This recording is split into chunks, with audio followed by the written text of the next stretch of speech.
जैन दोस्तों, आज हम लोग उत्तर प्रदेश के बारे में पढ़ते हैं। इसके पहले हमने आपको झांसी के बारे में पढ़ाया। आज हम लोग उत्तर प्रदेश के बारे में पढ़ते हैं। जैसे कि हमारा उत्तर प्रदेश जो कि पहले अलग अलग नामों से जाना जाता था। 1950 में इसका नाम उत्तर प्रदेश पड़ा। उसके पहले कई इसको नामों से जाना जाता था, जैसे कि पश्चिमी प्रांत। जब हमारे देश पे अंग्रेज शासन कर रहे थे तो इसे अंग्रेजों के भी पहले इसे पश्चिमी प्रांत के नाम से जाना जाता था। जब हमारा देश अंग्रेजों के गुलाम हो गया, गुलाम के बाद जो उत्तर प्रदेश था इसको बंगाल प्रेसिडेंसी के अधीन कर दिया गया। कुछ समय बाद हमारा उत्तर प्रदेश जो बड़ा है उसका अलग प्रेसिडेंसी बनाया। कौन सा? आगरा प्रेसिडेंसी बनाया गया। कभी 1833 में अलग प्रेसिडेंसी के अधीन हमारा उत्तर प्रदेश को कर दिया गया। धीरे धीरे समय बदलता तो 1836 में इसका नया नाम उत्तर पश्चिमी प्रांत दे दिया गया। क्या? 1836 में उत्तर पश्चिमी प्रांत नाम दे दिया गया। फिर 1858 में इलाहाबाद के अधीन इसको कर दिया। आगरा से हटाकर इलाहाबाद के इसको अधीन कर दिया। इलाहाबाद प्रेसिडेंसी बना दिया। कभी बंगाल से आगरा से इलाहाबाद प्रेसिडेंसी में इसको अधीन कर दिया गया। 1902 जैसे ही आया तो इसका नाम संयुक्त प्रांत नाम दे दिया गया। क्या? संयुक्त प्रांत नाम दे दिया गया। ठीक है। 12 जनवरी 1950 को इसका नाम उत्तर प्रदेश हमें मिल गया। कभी 12 जनवरी 1950 को हमें उत्तर प्रदेश नाम देखने को मिल जाता है। तो उत्तर प्रदेश के कई नाम हमारे जो सरकार रही उस समय के नाम रहे, अलग अलग नामों से उत्तर प्रदेश को नाम जाना गया। लेकिन आज हमें उत्तर प्रदेश का नाम कभी प्राप्त हुआ था? 12 जनवरी 1950। यही क्वेश्चन कई बार हमारे में आ गया कि उत्तर प्रदेश नाम का पड़ा तो 12 जनवरी 1950 को इसका नाम उत्तर प्रदेश के नाम से जाना गया। इसका राजकीय चिन्ह क्या है? तो एक गोलाकार या एक वृत्त में उसके भीतर 2 मछलियां हैं और तीर कमान है। क्या? तीर कमान है। ठीक है। इसमें और अगर उत्तर प्रदेश का जब हम एग्जाम वगैरह देते हैं, कोई स्टेट लेवल का एग्जाम देते हैं हमारे उत्तर प्रदेश का, तो उसमें कई बार हमारे जो क्वेश्चन आते हैं आज हम उनके आधार पे आपको लेके चलते हैं। उत्तर प्रदेश के प्रथम मुख्यमंत्री गोविंद वल्लभ भाई पंत थे। कौन से? गोविंद वल्लभ भाई पंत थे। प्रथम उप मुख्यमंत्री तो चौधरी नारायण सिंह थे। कौन से? चौधरी नारायण सिंह जी थे। ठीक है। प्रथम महिला मुख्यमंत्री सुचेता कृपलानी। ठीक है।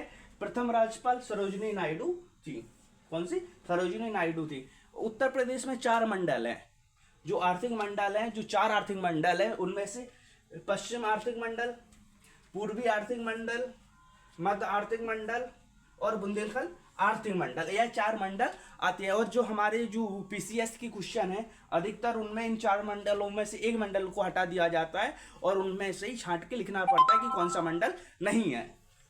ठीक है। अब आ जाओ यहाँ की नदियाँ। यहाँ की नदियों को विशेष योगदान रहा है हमारे लिए।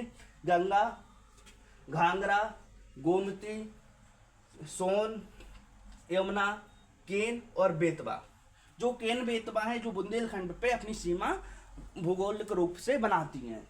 ठीक है। अब आ जाओ यहाँ की पहाड़ियाँ। उत्तर प्रदेश की पहाड़ियों में सबसे प्रमुख हमें सहारनपुर की अमरसोट पहाड़ी देखने को मिलता है। अमरसोट पहाड़ी देखने को मिलता है। यह सबसे उत्तर प्रदेश की ऊंची पहाड़ी है। इसके बाद हमें चित्रकूट पहाड़ी, चित्रकूट जो जिला है चित्रकूट, वहाँ का हमें कामदगिरी पर्वत देखने को मिलता है। ठीक है। कौन सा? कामदगिरी पर्वत देखने को मिलता है।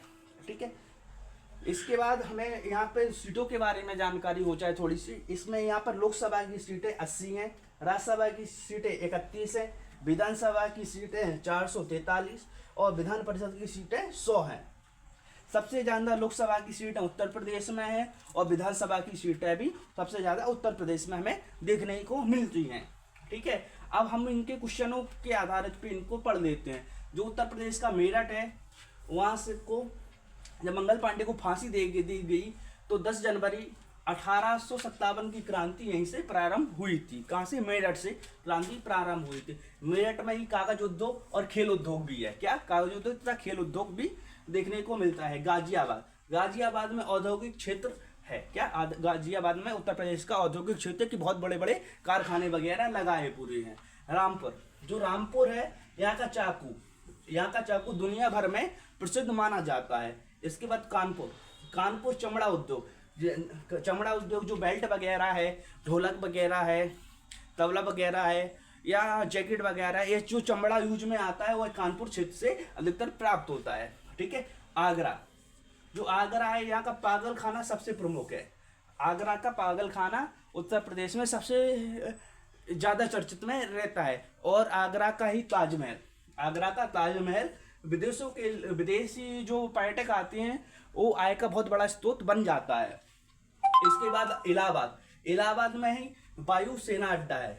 इलाहाबाद में क्या है, जिसको वर्तमान टाइम पे प्रयागराज के नाम से जानते हैं, यहाँ पर क्या है, वायुसेना का प्रमुख केंद्र है और मुख्यालय भी वायुसेना। यहाँ पर गंगा यमुना आके मिलती हैं, गंगा यमुना सरस्वती। यहाँ पर संगम का भी कहा जाता है कि इलाहाबाद संगम की नगरी है। और ऐसा माना जाता है कि जो प्रयागराज है, यहाँ पे जो भगवान ने अमृत निकाला था पाताल लोक से समुद्र मंथन के द्वारा, जो यहाँ पर गिरा था। हरिद्वार, उज्जैन, नासिक और प्रयागराज वंश में से एक प्रमुख ये है। 12-12 साल में यहाँ पर कुंभ लगाए जाते हैं। अर्ध कुंभ, पूर्ण कुंभ, महाकुंभ, यह 3-4 प्रकार के कुंभों का वर्णन हमें देखने को प्रयागराज से मिलता है। सारनाथ, सारनाथ में भगवान बुद्ध ने सारनाथ का पहला उपदेश दिया था। कहाँ पे? सारनाथ पे। रेणुकूट, रेणुकूट पे एल्यूमिनियम उद्योग है। किसका? एल्यूमिनियम उद्योग है। अधिकतर जो हम लोग वायर वगैरह यूज करते हैं कॉपर का तथा एल्यूमिनियम का, सबसे ज़्यादा हमें यहीं से देखने को मिलता है। आजमगढ़, आजमगढ़ को राजनीतिक राजधानी माना जाता है क्योंकि यहाँ पे सबसे अधिक लोग वोटिंग करते हैं तथा साथ ही सबसे ज़्यादा लोग चुनाव के लिए प्रत्याशी भी चुने जाते हैं। ठीक है। लखनऊ, लखनऊ तो वैसे भी उत्तर प्रदेश की राजधानी है और यहाँ का अंबेडकर पार्क, जो अंबेडकर पार्क है वो सबसे ज़्यादा प्रसिद्ध है। इसके बाद मथुरा, मथुरा में तेल कारखाना है और मथुरा ही भगवान कृष्ण की मामा की नगरी भी है, कंस की नगरी के नाम से भी जाना जाता है। वृंदावन, वृंदावन भगवान कृष्ण के जन्म स्थान के रूप में इसको जाना जाता है। कन्नौज, कन्नौज को इत्र नगरी के रूप में प्रसिद्ध है। कन्नौज किसके? इत्र नगरी के रूप में प्रसिद्ध। हर्षवर्धन की राजधानी कन्नौज रही है। यहाँ पर त्रिपक्षीय युद्ध हुआ। ऐसा कहा जाता है कि कन्नौज की नालियाँ हैं वहाँ पे प्रेजेंट टाइम में भी इत्र की खुशबू आती रहती है। कहाँ की? इत्र की खुशबू आती रहती है। कन्नौज में हमारे अलाउद्दीन के दोस्त भी रहे हैं। कन्नौज हमारे लिए प्राचीन काल से ही प्रसिद्ध रही है। जय हिंद दोस्तों।